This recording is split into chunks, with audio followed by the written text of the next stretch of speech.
Hello and welcome to another exciting episode of Under the Wrist Tape. I'm Steven. I'm Jake. And this is our Impact review show. Crap! It's Impact. I hate these.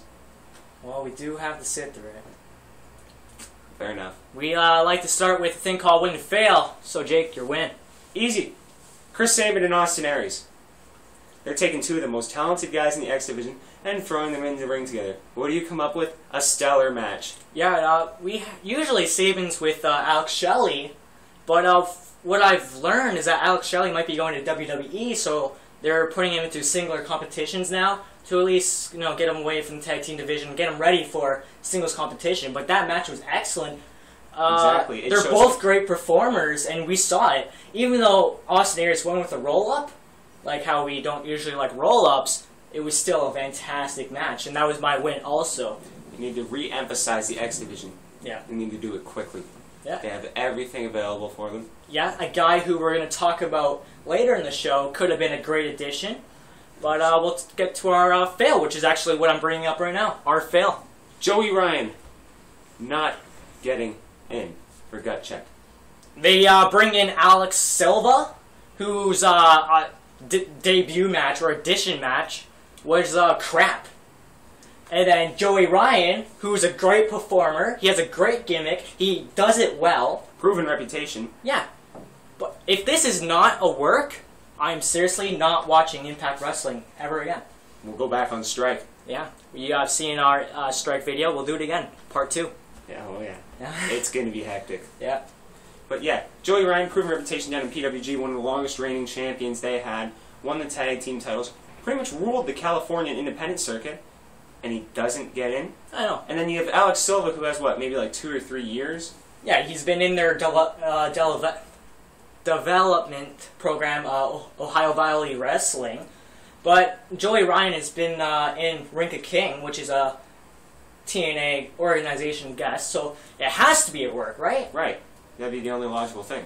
And Joey Ryan said on Twitter, hey, if you guys don't want me, I'll call up John Laurinaitis. That's why. Yeah. He's brilliant. Yeah. And they should legalize sleaze. Yeah. I would rather see Joey Ryan in Impact, though, because I think they would use him better than WWE. Well, WWE needs to reestablish some sort of a X Division type thing, like the Cruiserweight Division. Bring that back. They got all the opponents. They got Sin Cara. They got Hunico. But most of the jobbers are like cruiserweights. Put them in there. And if Impact Wrestling decides no to Joey Ryan, that he will be a great addition to the cruiserweight division for WWE. Exactly. Exactly. So the show started off with the lumberjack match, which I always dislike lumberjack matches because it always ends the same. But this one actually didn't end how it usually ends, with all the lumberjacks coming in and interfering. Sting won the match cleanly. Like, what the hell are you doing? You build up Bobby Roode to help your company, build your young guys, and then you get an old guy to destroy them. Doesn't make any sense. No, it doesn't. You gotta bring up those guys like Bobby Roode, Austin Aries, AJ Styles. Well, AJ Styles has already proven, and he could be a mentor to some of the younger guys in the roster. But this is he what... still has the talent to be in there and put on a stellar match instead of Sting's 4 moveset? Yeah. What pisses me off even more is that after the match, Hulk Hogan comes out and says, "This is our #1 guy." No, he isn't. Like I said, AJ Styles, Christopher Daniels, Kurt Angle, hey, even Samoa Joe. Guys like that are your #1 guys. Austin Aries is going to be your #1 guy soon. Not freaking Sting. It's because Hogan's out of his mind, and Sting and Hogan probably shared something back in the WCW days. They're probably rekindling that fire, if you know what I mean, now in TNA. So, and you brought up something. Hey, maybe his contract says he has to have a certain amount of title runs, has to be in the main event. Seriously, I would rather see a guy like who people don't like. Normal people don't usually know, like Austin Aries, because people who watch wrestling like casually would probably know Sting, because he's an old guy and he's well known. They won't know Austin Aries because he's been independent circuits. He just came into Impact Wrestling. He's been in Ring of Honor. Most people don't know Ring of Honor. But that's a tragedy, I must say. Yeah, I would rather see Austin Aries because he's a great performer. rather than, or even Bobby Roode, put Austin Aries and Bobby Roode in a match, rather than Sting and Bobby Roode. This is just really rustling my jimmies. Well, bad decision making by Impact Wrestling is just it just continues and continues and continues. Which brings us to our next part. Take it away. Another swing and a miss. What do we get more of? Joseph Parks. It's a friggin' joke. I It's know. a friggin' joke. Just bring Abyss in, have him have the match with Bully Ray, Monsters Ball, finish this crap off. This has been going on for too long. Each and every week it's the exact same thing. It doesn't get different. What did he do again? Oh, I'm looking for Abyss. Abyss goes, oh, me? You're gonna call me? No shit, he's gonna call you. And then now we're gonna now we find out that they have a Slammiversary match. Hopefully that ends it. I do not want to see this ever again. It'd be hysterical if Joseph Parks him going, you know what? I am Abyss. It's like, surprise, surprise, friggin' surprise. Everybody could see your fat ass without the mask, honestly. I know. And when he describes Abyss, he's like, you know my Abyss? Like, my brother Abyss? He's this high? The exact same height as me? The exact same shape as me? The exact same fucking voice as me? It's just a bad fucking idea. I know. This episode, we're going over PG. Fuck! Yep. Fuck the tomato! Speaking of another hit and miss, Rick Hogan. Oh my god, what are they doing this episode? It's their first live episode. It's supposed to be spectacular. But what do they do? Make it garbage. Here's what they're doing. Boom! That's what they're doing this episode. Killing themselves. Like, Brooke Hogan's not even eye candy. Like, I'd rather see Dixie Carter than Brooke Hogan. And Dixie Carter's like, how old? 40-ish. Yeah. Brooke Hogan's young, but she's got a freaking troll face. Like, she's not hot. Like, I'd say her body is, but definitely not her face. Like, she's not eye candy. I don't know what she's doing. Well, the Hogan family combined have had more augmentations than China, so yeah. You gotta have at least some success after that money. Yeah, I guess so. But after that, we see a backstage segment with, the gut check judges. Apparently, Ric Flair is out of the judging because he hasn't been showing up to their live shows, so I guess it's bye-bye Flair. So we see Taz coming in. Well, Flair wanted to go back to WWE, too. And to be honest, I think he works better in WWE than he does in TNA. Is that a fact, though? He's coming back to WWE? He might be. That's what I read. Oh? What would you... Oh, don't tell me he's going to wrestle. No, they're not going to make him wrestle. They shouldn't. You know what? If Laurinaitis does continue down the road, if Laurinaitis does get fired, which I'm hoping doesn't happen, I want to see him here for a long time. No doubt. Bring in Flair. Yeah, as long as he doesn't wrestle, I'm okay with Flair. Flair's great on the mic. He's an awesome entertainer. But with his age, we've seen him enough. We don't want him in the ring. But, so they bring up points about Joey Ryan. Like, they like his look. But apparently, he doesn't have enough heart. He doesn't have the ability. But Alex Silva, we'll give him a contract.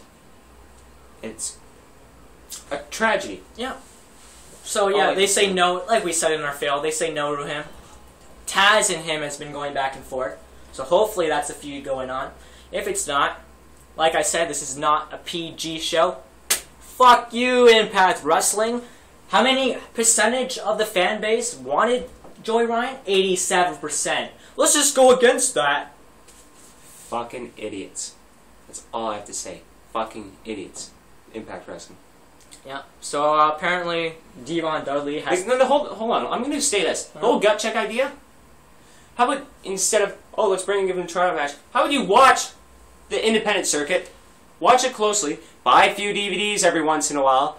You actually watch these fuckers wrestle, and then make your decision from that. Not making some stupid promo that's going to continue on. I mean, yeah, bring them on TV, but slowly bring them in. Like, remember back in 2002? They never had a gut check for Amazing fucking Red. Yeah, I know. And you know what? That guy was the most underrated wrestler in TNA history. I'd have to agree. Why not just do that? Exactly. And at Joey Ryan, when he pulled off his promo, he's like, I'm like money you leave on the table. You don't swipe it, someone else will grab it. Exactly. WWE, if this is real and Impact Wrestling is not accepting him, seriously grab him. Like, he's an excellent performer. Yeah. Moving on. So, like I was saying before, apparently Devon Dudley, like we said before, has to defend it every week. Now, do you think that brings promise into the TV title, because if you have to defend it every week, or it just brings meaning back into it. It's called a television title for a reason. Yeah. They defend it on television each week. That makes sense. Yeah, it does make sense to me, especially if you retain it for a long time. That even makes it even greater because you are defending it for like every week. Devon Dudley has held on for a little while now, A month or so. which defending every week, which is alright. The feud of Robbie T though, or Robbie E and Robbie T. Yeah, so we get an online vote going on because it's live, so we can vote for anyone we want. Of course, Jeff Hardy gets it. Out of Jeff Hardy, Rob Van Dam, and Mr. Anderson. Jeff Hardy gets more? and Robbie E. But of course, he wasn't. Yeah, he wasn't going to get picked. And apparently, Jeff Hardy won with over 40% of the vote, which I guess is going to happen. I guess more kids are watching TNA now, Impact Wrestling. I guess so. Well, what about John Maynard? You guys have no idea who I'm saying. So, yeah, because like our buddy who watches Impact Wrestling, he's all for Jeff Hardy, and he's, I guess, who's one of the people who voted for Jeff Hardy. It's not the sharpest knife in the drawer. Let's just leave it at that and get progress. Yeah, we'll leave it at that. And then we see the ending of the match. Robbie E comes out, and Robbie T interferes in the match yet again, just like last week with Garrett Bischoff. And apparently, Jeff Hardy and Devon Dudley are best friends. Same with Devon Dudley and Garrett Bischoff. Oh, Devon just loves anybody who wrestles against him and they'll save him. Oh, I guess so. So they kick Robbie E and Robbie T out, and they basically hug it out. You're my best friend now. Thank you. We were just wrestling, for my title, but I'll love you. Now for a main event which has a lot of potential, because we've seen these matches in the past that were stellar. Exactly. Christopher Daniels versus AJ Styles. Two great wrestlers. Remember back in Against All Odds 2005, I have that match on DVD. Brilliant Iron Man match. Yeah. Bound for Glory 2005, another brilliant Iron Man match. Unbreakable 2005. Styles, Daniels, throwing Samoa Joe in the mix. Hey, throwing Samoa Joe in the mix isn't a bad idea either.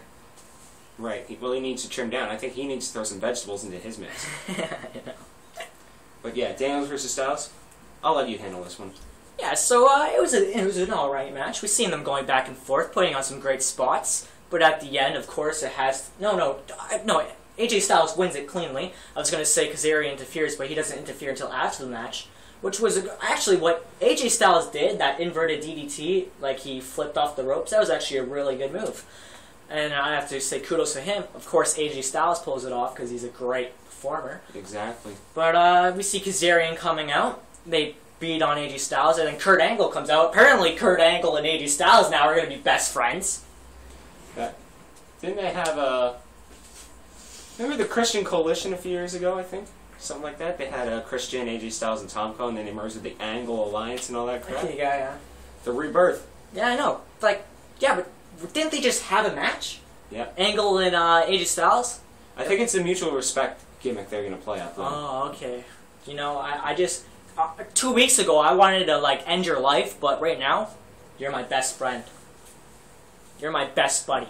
So they just... Good luck in the Olympics. They just get thrown into a tag team match for Slammiversary against Christopher Daniels and Kazarian. We see them try to tie up Kurt Angle, but, like, the stuff they were using, like, kept breaking. It was, like, of course, production company for TNA can't actually get real handcuffs, so... and then we just see a little bit of back and forth action after that. And then we see Christopher Daniels and Kazarian keep going on this thing as AJ Styles is in an affair with Dixie Carter. So they say, oh, we have a phone call now. And apparently they're calling each other. And then, saying, oh, is your husband going to be there? When is he coming back? Then Dixie Carter comes out, stop it! Stop it! You're going to get fired! Just a horrible ending to the show. You know what? The card had promised. Like, how many matches were there? 5, I believe. Were there 5? I don't know if there... Maybe 5. It's your live show. It's your debut live show. Put on a great show. Right. What I saw wasn't a great show. Yeah, the past 2 weeks of Impact Wrestling were better than this episode.